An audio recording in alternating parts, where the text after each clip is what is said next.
They were monks in armor, men sworn to poverty, chastity, and obedience. They prayed in silence. They lived communally. They carried no personal wealth. And yet, against all logic, the Knights Templar became the richest and most powerful organization in medieval Europe, so wealthy that kings borrowed from them, so influential that popes protected them, so feared that their destruction, on a single Friday the 13th, still fuels conspiracy theories more than 700 years later.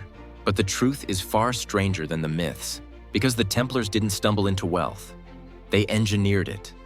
They built the first true multinational financial system in European history, centuries before modern banks, corporations, or central treasuries existed.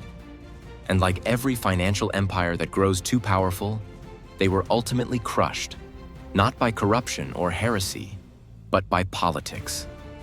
The birth of the order. The story begins in 1119, in the aftermath of the First Crusade. Jerusalem had fallen to Christian armies, and pilgrims from across Europe poured into the Holy Land, desperate to walk the paths of Christ and touch sacred ground. But the journey was brutal. Thousands of miles of hostile territory. Bandits, raiders, and warlords waited along the roads. Anyone carrying gold or valuables was a walking target. That's where the Templars entered history. A small group of knights, led by Hugh de Payens, swore an oath to protect pilgrims traveling to Jerusalem. They were given quarters on the Temple Mount, believed to be the site of Solomon's temple. From that location came their name, the Knights of the Temple of Solomon, the Knights Templar. At first, they were genuinely poor. Legend says they had so little money that two knights shared a single horse. Their seal even depicted this image, a symbol of humility and sacrifice. They wore simple white mantles marked only with a red cross. They lived under strict discipline. They owned nothing individually, but appearances were deceiving. From poverty to power, almost immediately, something extraordinary happened. Nobles, kings, and wealthy patrons across Europe began donating land, castles, money, and rights to the order. Why? Partly faith. Supporting the Templars was seen as a holy act that could secure salvation. But partly politics. Donating to the Templars meant influence. It meant alliances. It meant favor with both the Church and the Crusader states. By the mid-12th century, the Templars controlled estates across France, England, Spain, Portugal, and Italy. They managed vineyards, farms, mills, and ports. They collected rents and agricultural profits. They reinvested everything back into the order. Here lay the great irony. Men sworn to poverty were administering one of the largest property portfolios in Europe. No individual Templar was wealthy, but collectively, the order had become a corporate giant. Centuries before corporations formally existed. The financial breakthrough. Their greatest innovation came from a simple problem. Pilgrims couldn't safely carry money across thousands of miles, so the Templars created a system that feels shockingly modern. A pilgrim in Paris could deposit gold or valuables at a local Templar commandery. In return, he received a coded letter of credit. When he arrived in Jerusalem, he presented that letter to the Templars there and received the equivalent value, minus a small fee. This was, in essence, a medieval traveler's check, and it worked brilliantly. Pilgrims traveled lighter and safer. Bandits found fewer rewards. And the Templars gained something far more valuable than gold: trust. They became the most reliable custodians of wealth in Christendom. Bankers to kings. That reputation spread fast. Soon, merchants began depositing funds with the Templars. Then nobles. Then entire institutions. Finally, kings. Monarchs used the Templars as bankers, treasurers, and financial agents. They borrowed money to fund wars. They stored royal treasure in Templar fortresses. They relied on the order to move funds across borders. Because the Templars answered only to the Pope, they were immune from local taxes, laws, and interference. They existed outside normal authority. By the 13th century, their commanderies formed a network stretching from Scotland to Jerusalem. hundreds of interconnected nodes moving money, credit, and resources across continents.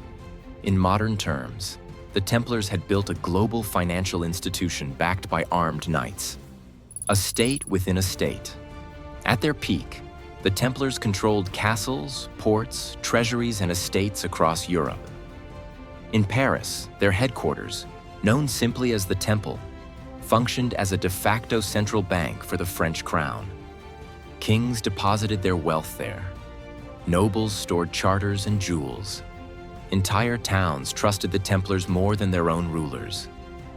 They issued loans to monarchs in desperate need of cash. King John of England pawned the crown jewels to them. Louis VII of France financed the Second Crusade with Templar credit. These were not symbolic gestures. These were kings placing their sovereignty in the hands of monks in armor. The Templars could mobilize resources faster than any royal treasury. A single letter from one commandery could unlock funds hundreds of miles away, centuries before wire transfers or banks. Their monasteries functioned like bank branches. Their clerks kept advanced ledgers. Their accountants calculated interest under different names to avoid church restrictions. They were humble on the surface. But behind the Red Cross, they were balancing books and managing capital with ruthless efficiency. The cost of independence. Their independence was their shield and their curse. Kings couldn't tax them. Bishops couldn't control them. Local lords couldn't command them. The Templars were a sovereign financial power, richer and more mobile than most states. Whispers began to spread. How could men sworn to poverty control such wealth? What secrets lay behind their accounting? What really happened inside their initiation rites? The more successful they became, the more dangerous envy grew. And no one envied them more than Philip IV of France. The king who couldn't pay Philip IV, known as Philip the Fair, was deeply in debt.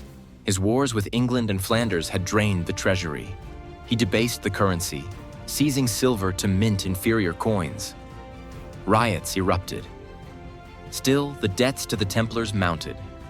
To Philip, the order wasn't just a creditor, it was a humiliation.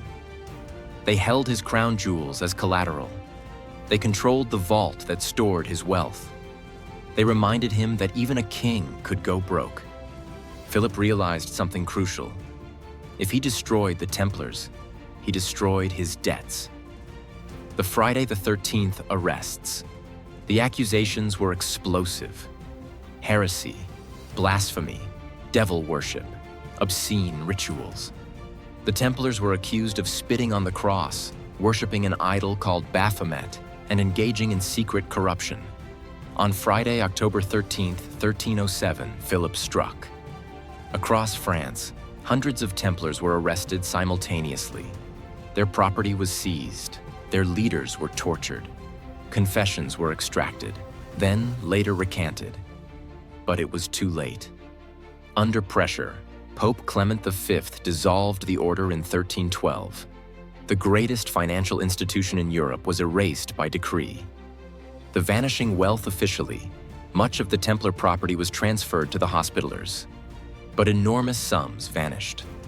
Gold unaccounted for. Records destroyed. Treasures rumored to be moved in secret.